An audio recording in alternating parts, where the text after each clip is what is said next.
The hearings were already half a day ahead of schedule when proceedings at the Hague-based International Criminal Court opened today, and the tempo remained steady, with the prosecution submitting evidence on crimes against humanity allegedly committed by the three suspects who followed events pensively as the accusations were leveled against them. William Ruto, Henry Kosgey, and Joshua Sang created an organization of hundreds of people with a specific goal: to kill perceived PNU supporters. A network that the prosecution claims went by the name EMO. To begin with, the prosecution alleged that there was a motive behind the attacks. They had political needs of gathering large blocks of voters who would vote for them, and a need to expel those who would not.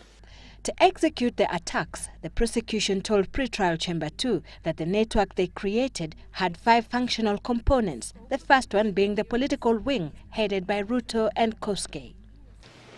Each are in their own right influential members of the Kalenjin community. Ruto himself was regarded as the most influential Kalenjin figure. Witness 2 corroborates this fact and states, Ruto seemed to be very powerful, even though he was not contesting for the presidential position in 2007. Then there was a military component commanded by retired generals. General Koch was the commander for the South Rift, and that General Chariot was the commander for the North Rift, and that Chirambos was in charge of the Central Rift. With Ruto reportedly at the very top of the command chain, prosecution claims he provided logistical support to the military wing. And the mobiles were from the top, from Ruto himself. Another key component was the media, an area where Sang was reportedly instrumental in advancing the network's criminal agenda, according to the prosecution. After the announcement of the presidential election results, Sang contributed directly to the network's commission of crimes. During the attacks, Sang's weapon was his voice.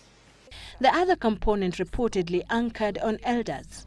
The participation of some elders gave the network a certain degree of legitimacy and allowed the network to capitalize on the Kalenjin tradition of demanding strict respect and obedience from the youth.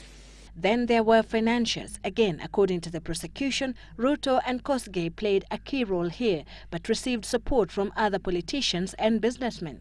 Giving money to those attending the meeting was Ruto's way to greet everyone who had been to his house. The prosecution is convinced that the suspects organized 8 meetings that the network used to implement a criminal plan to attack PNU supporters. They ensured that their contributions would result in murder, deportation, and persecution. The court briefly went into a private session in the afternoon as the prosecution made a confidential presentation further implicating the suspects. The prosecution wants the charges confirmed against the 3 suspects, as Ocampo's office believes that the suspects planned the attacks coming in the wake of the botched 2007 presidential election. Sylvia Chebet, Citizen Weekend.